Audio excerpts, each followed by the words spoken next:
The desert wind whipped across Boulder Highway at 2:47 a.m., carrying with it the scent of sage and distant city lights. Keanu Reeves gripped the steering wheel of his modest Honda Civic, his eyes heavy with exhaustion after a grueling 16-hour day on set. The neon glow of Las Vegas flickered in his rearview mirror as he drove toward his hotel, wanting nothing more than to collapse into bed and forget the demanding reshoot that had kept the entire crew working until the early morning hours. The highway stretched before him like a black ribbon, illuminated only by the occasional street lamp and the steady beam of his headlights. Traffic was sparse at this hour, just the occasional semi-truck rumbling past and the distant taillights of other late-night travelers making their way through the Nevada desert. That's when he saw it. A small figure, barely visible in the darkness, moving erratically along the shoulder of the highway. Keanu's tired mind initially dismissed it as a trick of the light, perhaps a plastic bag caught in the wind or a small animal. But as he drew closer, his blood ran cold. It was a child, a toddler, no more than 2 or 3 years old, wearing nothing but a diaper and a torn white t-shirt, wandering dangerously close to the active traffic lanes. "Jesus Christ," Keanu whispered, immediately pulling over to the shoulder and activating his hazard lights. His heart hammered against his ribs as he jumped out of the car, scanning the area for any sign of parents or guardians. The highway was deserted except for the small figure now stumbling directly toward the road. Without hesitation, Keanu sprinted toward the child, his boots crunching on the gravel. "Hey there, little one," he called out softly, not wanting to startle the toddler. "It's okay. I'm here to help." The child, a little girl with tangled blonde hair and dirt-streaked cheeks, looked up at him with wide, frightened eyes. She couldn't have been older than 3, and she was shivering in the desert night air. Tear tracks had carved clean lines through the grime on her face. Keanu knelt down slowly, making himself less imposing. "Hi, sweetheart. Are you lost? Where's your mommy and daddy?" The little girl didn't respond, just stared at him with those enormous blue eyes. Keanu noticed she had a small cut on her forehead and what looked like bruises on her arms. His stomach clenched with a growing sense of dread. "Okay, you're safe now," he said gently, carefully scooping the child into his arms. She didn't resist, instead clinging to his jacket with tiny fists. She was so small, so vulnerable, and she smelled of fear and unwashed skin. "Let's get you somewhere warm." Keanu carried her back to his car, wrapping her in his jacket before securing her in the passenger seat. He cranked up the heat and grabbed a bottle of water from his bag, offering it to her. She drank greedily, as if she hadn't had water in hours. As he sat in the driver's seat, engine running, Keanu tried to process what he was seeing. A toddler, alone on one of the most dangerous stretches of highway in Nevada, in the middle of the night, clearly frightened and possibly injured. Every instinct told him to call 911 immediately, but something made him pause. The child's clothes, what little she was wearing, looked expensive. The t-shirt, despite being torn and dirty, was made of high-quality cotton. Her hair, beneath the tangles, had been recently cut in a professional style. This wasn't a case of neglect or poverty. Something else had happened here. "What's your name, sweetheart?" Keanu asked softly. "Can you tell me your name?" The little girl looked at him with those haunting eyes and whispered, "Sophia." "Sophia, that's a beautiful name. I'm Keanu. Can you tell me about your mommy? Where is she?" Sophia's face crumpled, and she began to cry. Not the dramatic wailing of a typical toddler tantrum, but the heartbroken sobs of a child who had experienced something terrible. The sound cut through Keanu like a blade. He was reaching for his phone to call 911 when he noticed something that made his blood freeze. There, barely visible on Sophia's tiny wrist, was what looked like a hospital bracelet. But as he gently turned her arm to get a better look, he realized it wasn't from a hospital at all. It was a zip tie, a plastic restraint that had been cut off, leaving marks on her delicate skin. The implications hit him like a physical blow. This wasn't an accident. This wasn't a case of a lost child wandering away from distracted parents. Someone had restrained this little girl. Someone had intentionally harmed her. Keanu's hands began to shake as he examined Sophia more closely. The bruises on her arms were finger-shaped, adult finger-shaped. The cut on her forehead was clean, as if from a deliberate blow. and now that he looked more carefully, he could see what appeared to be injection marks on her upper arm. "Oh God," he breathed. "What did they do to you?" His mind raced through the possibilities, each one more horrifying than the last. Human trafficking, child abduction, sexual exploitation. The thought that this innocent little girl had been subjected to any of those horrors made him physically sick. Sophia had stopped crying and was now staring at him with an expression that no 3-year-old should ever have. The hollow, traumatized look of someone who had seen too much, experienced too much pain. Keanu fumbled for his phone, his hands trembling so badly he could barely dial. But as he was about to call 911, a black SUV appeared in his headlights, driving slowly along the highway. It passed his position, then made a U-turn and began driving back toward them. Every instinct screamed danger. "Sophia," he said urgently, "I need you to get down, okay? Can you hide down here?" He helped her slide down below the dashboard, his heart pounding so hard he thought it might burst. The SUV pulled up behind his car, and Keanu watched in his mirrors as 2 men got out. They were large, dressed in dark clothing, and they moved with the purposeful stride of people who were used to violence. One of them had a phone pressed to his ear, speaking rapidly in what sounded like Russian. Keanu's blood turned to ice water. Sophia hadn't just been abandoned, she had escaped, and now her captors had found her. The men approached his car, one moving to the driver's side while the other circled around to the passenger side. Keanu quickly locked all the doors and rolled down his window just a crack when the first man reached him. "Excuse me," the man said, his English heavily accented. "We are looking for small child. Little girl. She is lost from our group." Keanu fought to keep his voice steady. "I haven't seen any children. Just stopped to check my GPS." The man's eyes narrowed and he tried the door handle. "Perhaps you check your car? Maybe she hide inside?" "There's no one in my car," this Keanu said firmly. "And I need to ask you to step back from my vehicle."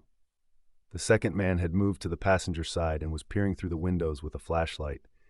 Keanu's heart stopped when he saw Sophia's small foot visible beneath the dashboard. "There," the second man called out in Russian. "She's in the car." The first man's demeanor changed instantly. "Open the door. Now." Keanu's mind raced. He was outnumbered, outgunned, and trapped on a deserted highway. But there was no way in hell he was going to let these monsters take Sophia back to whatever nightmare they had rescued her from. "I'm calling the police," he said, pulling out his phone. The man laughed coldly. "Police? You think police will help? You know who we are, what we do to people who interfere?" That's when Keanu saw it, the distinctive tattoo on the man's forearm, a series of stars and symbols that he recognized from his research for a previous film role. Russian Bratva, organized crime. These weren't just criminals, they were part of a sophisticated human trafficking operation. The realization of what he had stumbled into hit him like a freight train. Sophia wasn't just any kidnapped child. She was a victim of one of the most dangerous criminal organizations in the world, and now he had put himself directly in their crosshairs. But as he looked down at Sophia's terrified face, partially hidden beneath his dashboard, Keanu knew he couldn't abandon her. Not to these monsters. Not to anyone. "Listen," he said, trying to keep his voice calm. "I don't know what you think I have, but there's no child in my car.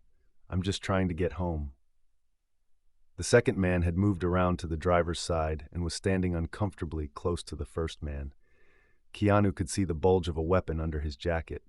"We know she is in car," the first man said. "You give her to us now. Maybe we let you drive away. You make this difficult." He shrugged meaningfully. Keanu's phone was still in his hand, and he managed to surreptitiously dial 911.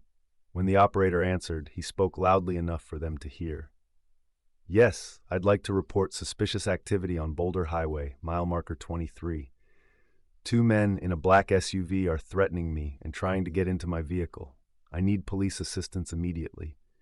The 2 men exchanged glances, clearly not expecting him to call for help so boldly. For a moment, Keanu thought they might back down. Then the first man smiled coldly. "Hang up phone," he said, "or little girl gets hurt very badly." The threat was unmistakable. They were admitting they knew Sophia was in the car, and they were willing to hurt her to get her back. Keanu made a split-second decision that would change everything. Instead of hanging up, He pressed the speaker button on his phone and began describing exactly what was happening. Two armed men, Russian accents, demanding access to my vehicle. They're part of a human trafficking operation. There's a 3-year-old victim in my car with evidence of restraints and physical abuse. The men reacted immediately. The second man drew his weapon, a large handgun, while the first man began trying to smash the driver's side window with what looked like a tactical baton.